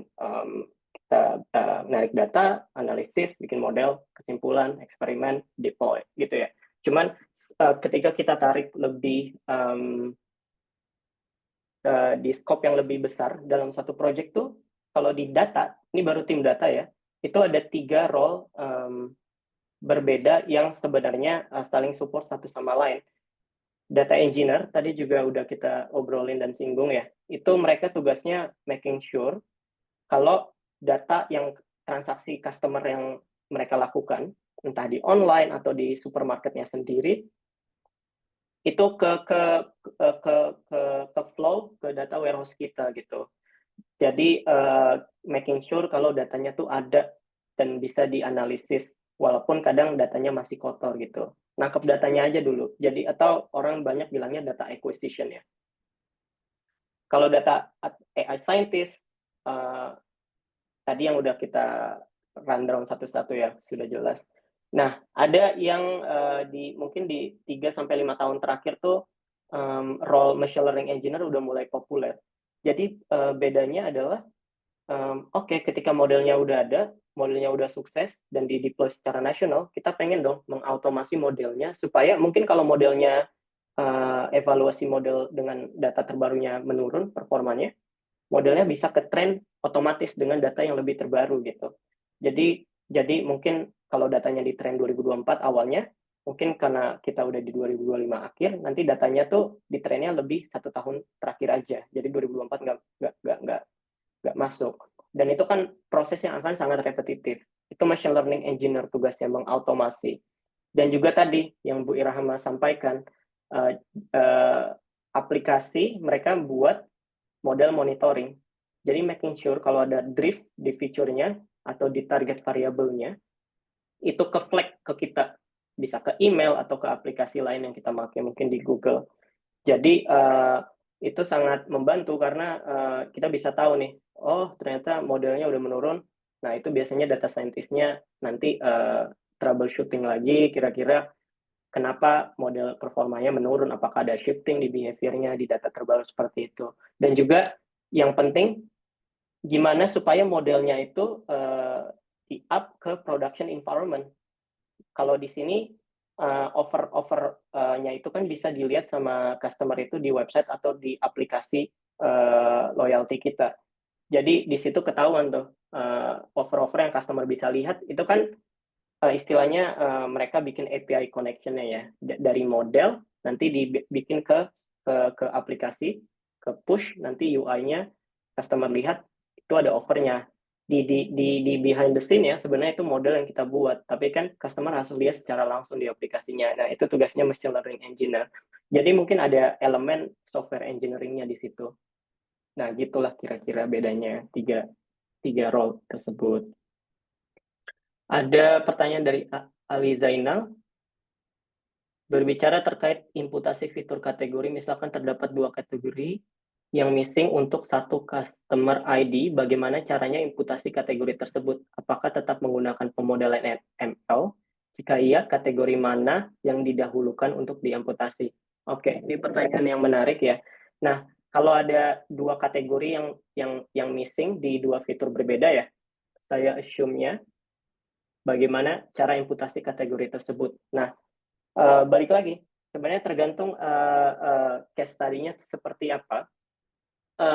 Cuman rata-rata tadi, kan kalau yang tadi menggunakan machine learning model, ada juga bisa tergantung berapa banyak missing value-nya. Misalkan missing-nya 5-10% dari let's say 30 juta baris.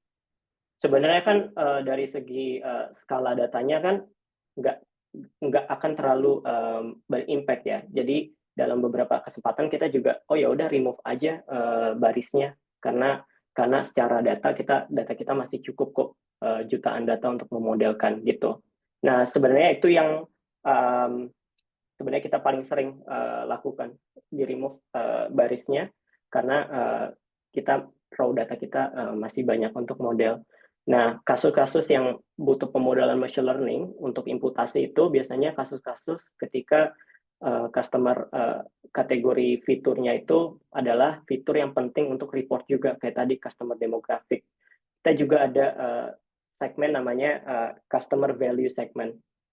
Itu kita buat segmentasi model yang bisa memetakan customer itu sebenarnya termasuk high value customer atau customer yang sangat sticky dengan kita, sangat loyal, atau mungkin customer yang kita nyebutnya segmennya cross shopper customer. Jadi customernya tuh belanja di banyak tempat supermarket. Jadi ketika dia groceries, dia nggak cuma datang ke supermarket kita, tapi ke supermarket kompetitor kita. Atau mungkin ada segmen yang customer-nya itu memang customer low value atau yang jarang belanja di kita. Nah, karena itu salah satu yang penting dari segi presisi untuk kita bisa tahu, kita biasanya nggak input menggunakan machine learning. Karena takut salah nanti kalau machine learning-nya bilang, customer ini high value customer, tapi ternyata mungkin in reality enggak gitu. Kita kan nggak pengen ngasih insights yang bikin bingung sama orang bisnis. Jadi tergantung dari skala resiko dari categorical variable tersebut, dan juga tergantung dari sebenarnya fitur-fitur tersebut itu penting juga sama bisnis atau lebih ke fitur untuk modeling aja. Seperti itu kira-kira.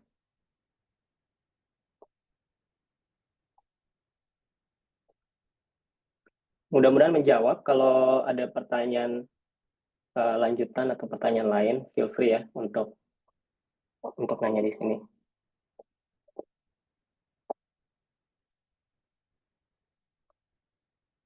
Kalau ada pertanyaan yang kelewat, tolong diingatin ya, karena takutnya ada yang kelewat, nggak ke scroll.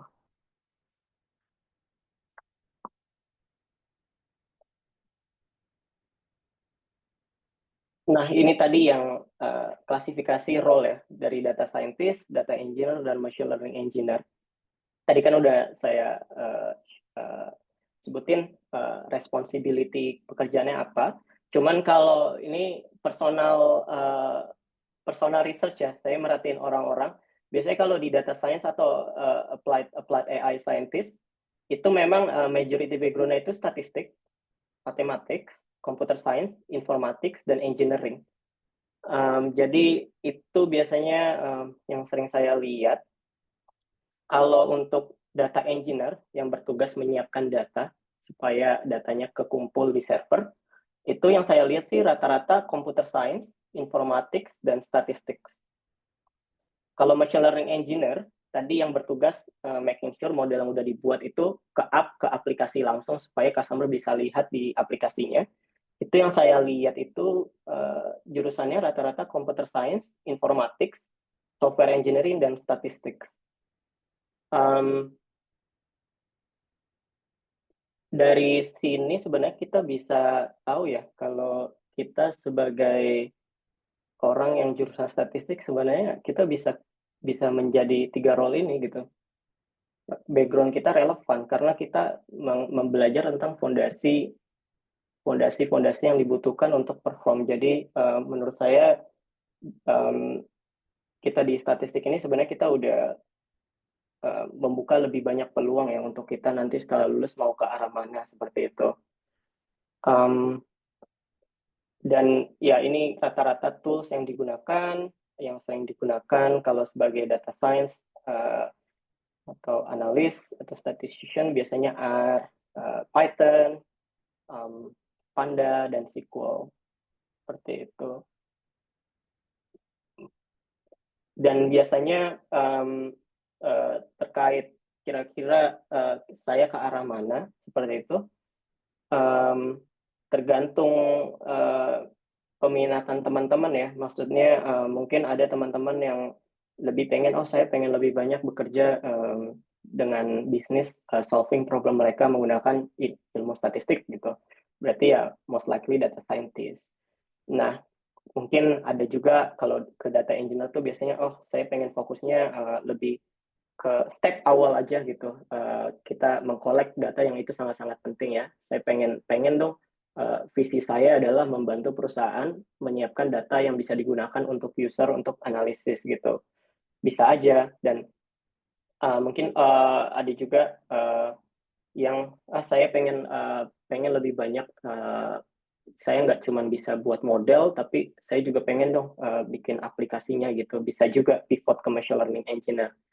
Nah, biasanya ada orang yang semuanya dicobain gitu di karir mereka. Mungkin mereka bisa start sebagai data engineer, terus mereka move nih, mungkin setelah 1-2 tahun move ke data scientist, mungkin setelah 3 tahun gitu nanti move lagi sebagai machine learning engineer gitu. Jadi bisa tahu end-to-end prosesnya seperti apa, seperti itu.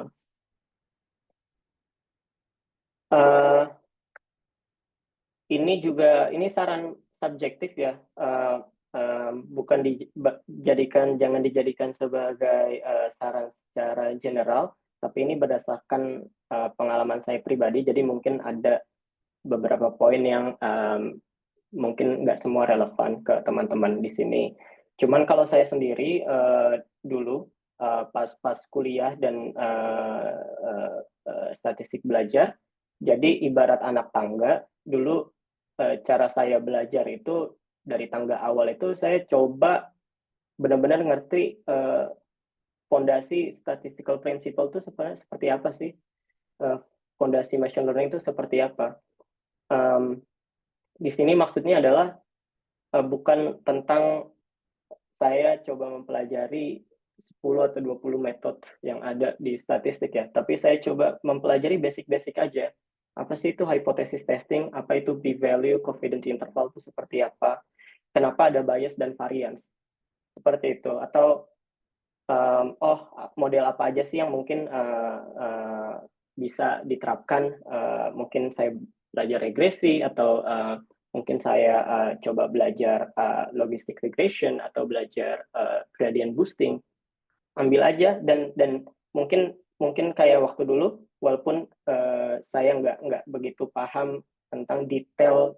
Let's say kalau kita ngomongin decision tree atau random forest, mungkin saya nggak terlalu paham hitungan matematiknya, tapi saya paham coba pelajari gimana urutan decision tree itu mengklasifikasikan data sampai pada akhirnya menjadi sebuah klasifikasi A atau B, seperti itu. Saya belajar, jadi karena dengan saya itu saya juga bisa mungkin sharing kalau nanti pas di interview saya bisa jelasin dengan bahasa yang mudah dimengerti sama orang gitu. Terus yang kedua software ya, ini juga pasti pelajari SQL, R, Python, dan itu masih, walaupun sekarang sudah zaman AI, tapi 3 software inilah yang masih dipakai di semua perusahaan. Dan juga di sini saya tambahkan cloud exposure. Mungkin kayak 10 tahun lalu nggak banyak ya info tentang cloud exposure kayak Google, Microsoft, atau Amazon. Tapi sekarang udah banyak banget online course atau artikel yang kita bisa baca. Bahkan Google sendiri mereka menawarkan course online gratis ya. Bahkan kalau nggak salah ada beberapa yang mereka tawarkan juga bisa menggunakan software Google-nya, menggunakan email pribadi kita juga. Jadi nggak perlu kita nunggu harus entering company untuk belajar seperti itu. Nah, habis itu coba kita baca kira-kira aplikasi praktisnya, bisnis case-nya seperti apa sih dari teori-teori yang coba kita pelajari. Misalkan kita belajar experimentation design, oh pas kita ketik experimentation design di Google, oh ternyata banyak dipakai di pemodel di use case marketing atau promosi di supermarket misalkan seperti itu. Mungkin ada model clustering, ternyata itu bisa banyak dipakai di cara kita, let's say, memetakan customer geografinya atau memetakan customer behavior-nya menjadi beberapa cluster seperti itu. Sering-sering baca business cases dan banyak juga di LinkedIn atau Medium. Dan juga karena AI juga udah berkembang 2-3 tahun terakhir, coba kita baca-baca tentang tren AI itu seperti apa sih yang membuat AI itu sekarang booming, hal-hal apa aja sih yang coba AI selesaikan gitu di practical use case kita. Nah setelahnya dan ini juga I think learning lifetime juga ya, data storytelling dan communication, gimana caranya kita coba ketika kita sharing tentang data, kita harus bisa belajar untuk menggunakan story yang engaging atau story yang menarik sama audience. Apalagi kita itu kan challenge-nya nggak semua orang itu belajar statistik ya. Jadi challenge kita gimana mau audience-nya siapapun kita bisa mencoba berkomunikasi sesuai pada tempatnya. Dan mungkin salah satu tipsnya ya tadi, cara komunikasinya bisa lewat data visualization yang orang ketika lihat grafiknya langsung bisa berpikir, oh grafiknya tentang ini nih, jadi bisa mengengage conversation-nya gitu. Ya mungkin kalau ini sih ya ya kita harus latih terus-terusan ya. Salah satunya mungkin ketika ada tugas kuliah presentasi, coba kita memposisikan diri kita sebagai presenter itu adalah gimana supaya audiens kita bisa mengerti apa yang kita sampaikan. Mungkin juga bisa baca tentang tips storytelling, data storytelling book seperti apa, seperti itu. Nah, yang terakhir adalah kita getting work experience atau project experience. Nah, yang bisa kita lakukan ya salah satunya adalah kita coba magang di role yang berkaitan dengan data, seperti itu. Kita juga bisa go to Kaggle juga, di sana banyak data-data yang bisa kita download dan kita bisa baca banyak salah satu analisis yang audiens itu lakukan. Jadi dari situ kita coba membuilding resume kita supaya kita project-project yang kita lakukan itu ada di CV kita, seperti itu. Nah, terakhir dari saya, dan ini saya sangat yakin semua di kita sudah memakai AI ya. Ya saya coba kutip aja mungkin ChatGPT dari OpenAI atau Gemini dari Google atau Claude dari Nvidia. Coba kita biasakan untuk utilize AI yang ada, apalagi mereka ini kan memprovide free option juga ke kita ya. Nah, coba kita manfaatkan gimana kita bisa increase work productivity kita gitu. Mungkin contoh yang saya ambil di sini, contoh yang berkaitan dengan statistik, misalkan membantu kita untuk writing codingan kita supaya lebih cepat, atau mengoptimasi query kita supaya query kita running lebih cepat. Mungkin ketika kita bikin technical documentation tentang modelnya itu, supaya audiens lain yang pengen belajar modelnya di pekerjaan kita bisa baca, kita juga bisa menggunakan AI. Atau mungkin ketika ada permasalahan yang sebenarnya belum kita temukan sebelumnya, nah kita bisa mengutilisasi di pre-search function juga di AI, di Gemini atau ChatGPT. Coba mungkin memberikan kita metode relevan apa aja sih yang mungkin pernah dilakukan sama orang lain, jadinya kita bisa lebih cepat bisa tahu, oh ternyata ada paper A, B, C, D toh, dan ini ternyata pernah digunakan untuk use case yang relevan dengan kita.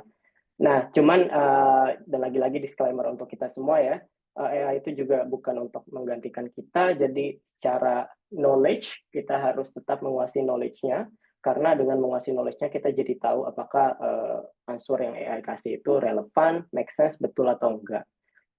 Jadi always double check apa yang AI kasih ke kita, seperti itu. Ya, kira-kira seperti itu dari saya, teman-teman, Bu. Kalau ada pertanyaan boleh di sini. Oke, silahkan kalau ada yang mau ditanyakan teman-teman, terutama mengenai karir path ya, ini sangat menarik sekali.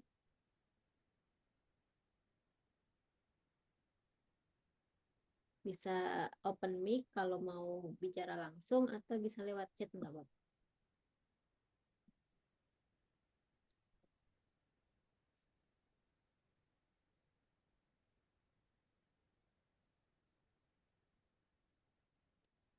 Bisa pertanyaan apapun ya terkait slide-nya, terkait karir atau terkait mungkin tips kuliah atau apapun seperti itu teman-teman.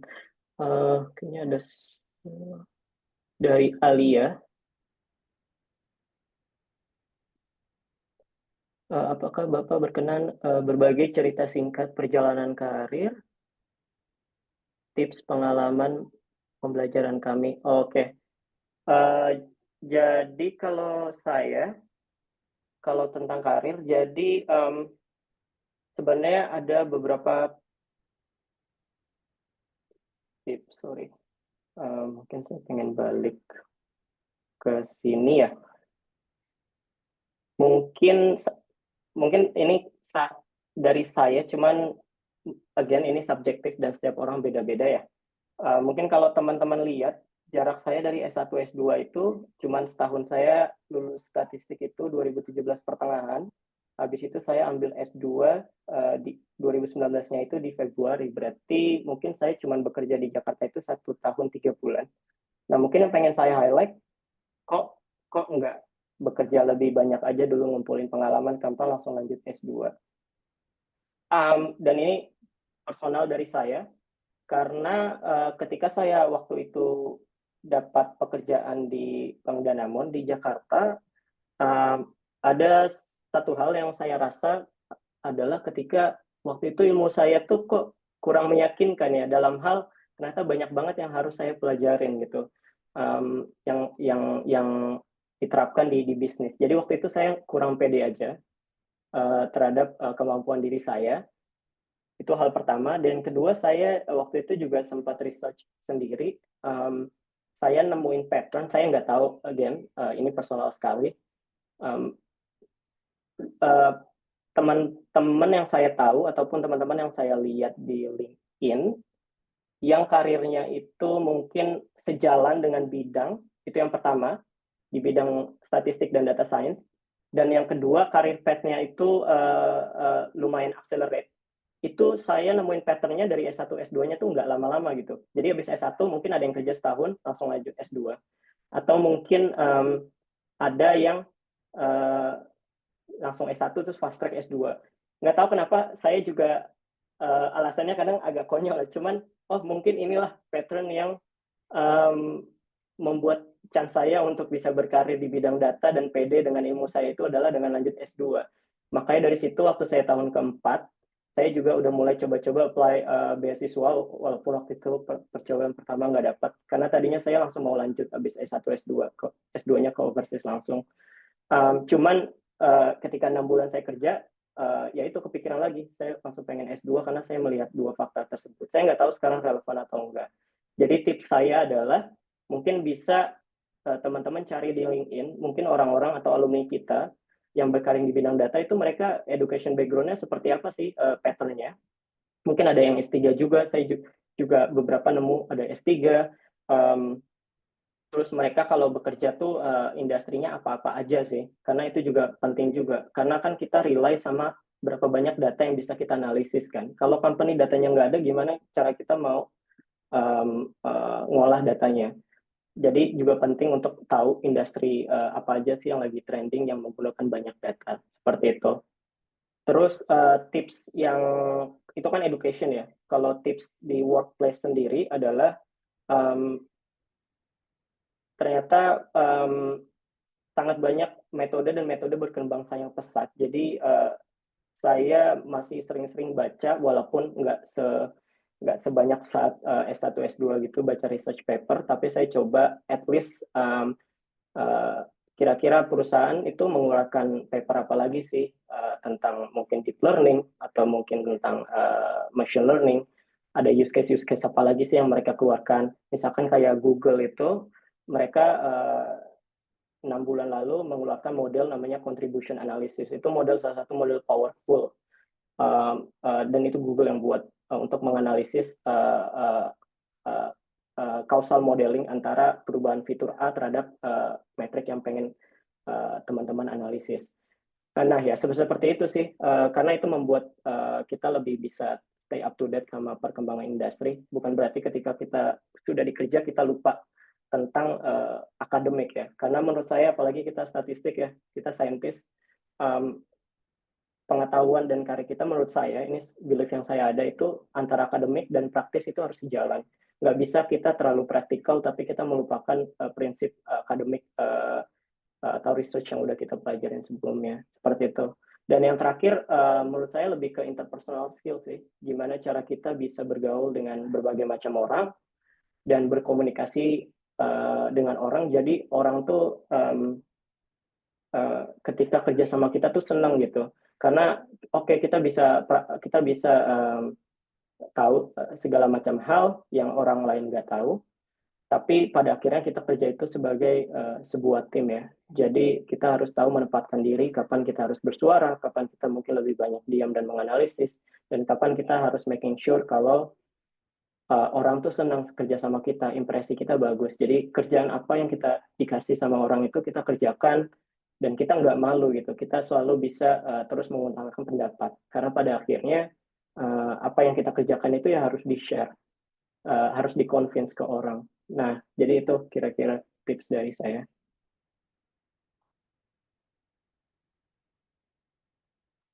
Oke, ada lagi yang mau ditanyakan?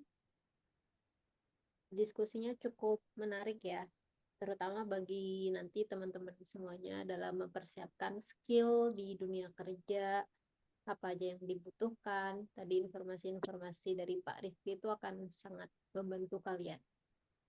Tuh. Oke, ada lagi yang mau ditanyakan?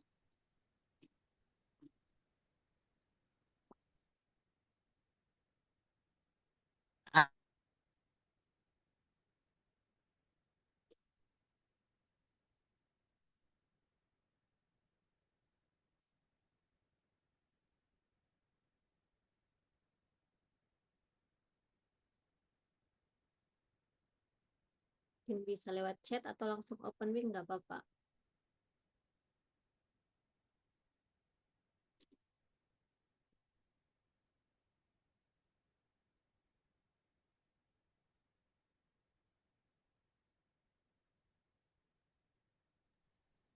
Mungkin saya pengen kasih satu juga ya saran ya mungkin ya. Kalau bisa, tapi ini juga tahu ini saran personal ya. IPK teman-teman itu kalau bisa tuh minimal banget 3,3 ya. Cuman saya saranin di angka 3,5. Karena itu membuka jalan teman-teman lebih banyak untuk bisa dapat beasiswa ke luar negeri, untuk lanjut S2. Karena salah satu contohnya dari saya itu kan saya bisa kerja di luar itu karena saya S2 dulu.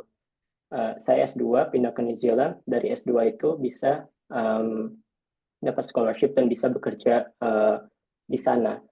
Karena chance untuk bisa kita apply kerja kalau apply-nya dari Indonesia ke negara-negara yang emang agak jauh jaraknya itu agak susah. Nah, kenapa saya bilang IPK? Karena biasanya banyak scholarship yang IPK-nya tuh kan kalau nggak salah kalau di angka 3,3 ya. Tapi kalau mungkin pengen lebih ada kesempatan lagi, coba bisa dikejar 3,5. Jadi dari situ teman-teman lebih banyak option akan kebuka untuk teman-teman ke depannya. Seperti itu.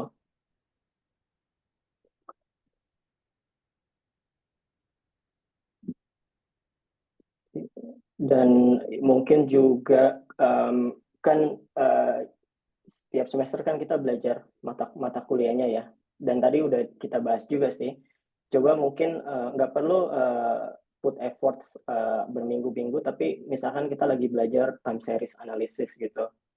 Cari aja di googling ketika kita lagi belajar teorinya, kita juga cari practical application di time series itu apa sih, contohnya apa. Jadi ibaratnya setiap mata kuliah teman-teman coba mungkin mata-mata kuliah yang teman-teman pelajari, coba di mapping aja, mungkin bikin jurnal atau di catatan teman-teman sendiri. Oh ternyata untuk mata kuliah data mining and visualization business case-nya adalah seperti ini berdasarkan googling, atau time series adalah seperti ini, atau design of experimentation adalah seperti ini. Jadi dari situ akan membantu ketika nantinya teman-teman untuk lulus dan coba berkarir di bidang data, teman-teman tuh udah ada bekal tambahan selain dari kuliah-kuliah yang teman-teman pelajarin. Kalau oh ternyata use case-nya seperti ini. Jadi pas ketika kita ngobrol sama orang di interview atau nanti setelahnya, jadi kita bisa lebih banyak ada bahan obrolan terhadap orang yang interview kita ataupun nanti pas di kerjaan, seperti itu.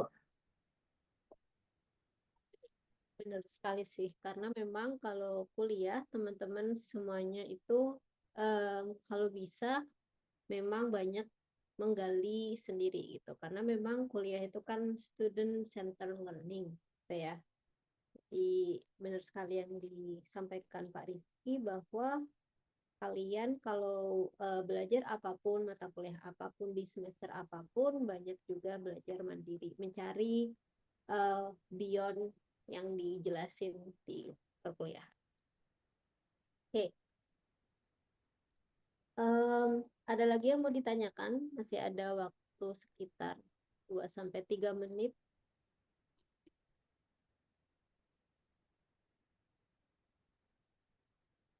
Ada dari Joshua. Sebelum kerja sampai saat ini, apakah Bapak membuat portofolio? Jika iya, apa portofolio yang Bapak buat? Lalu saat sudah bekerja, apakah ilmu statistik yang dipelajari sudah cukup atau masih perlu dikembangkan, dan bagaimana Bapak saat itu mengembangkannya? Oke, thank you Joshua pertanyaannya. Kalau portofolio, dulu saya tuh tahun berapa ya, ketiga, sekitar semester 5 ke 6, itu saya internship, magang di salah satu perusahaan asuransi di Jakarta. Di situ dikasih project pengaplikasian data di actuarial science ya, membuat salah satu pemodelan survival. Dari situ kan dapat tuh portofolionya satu.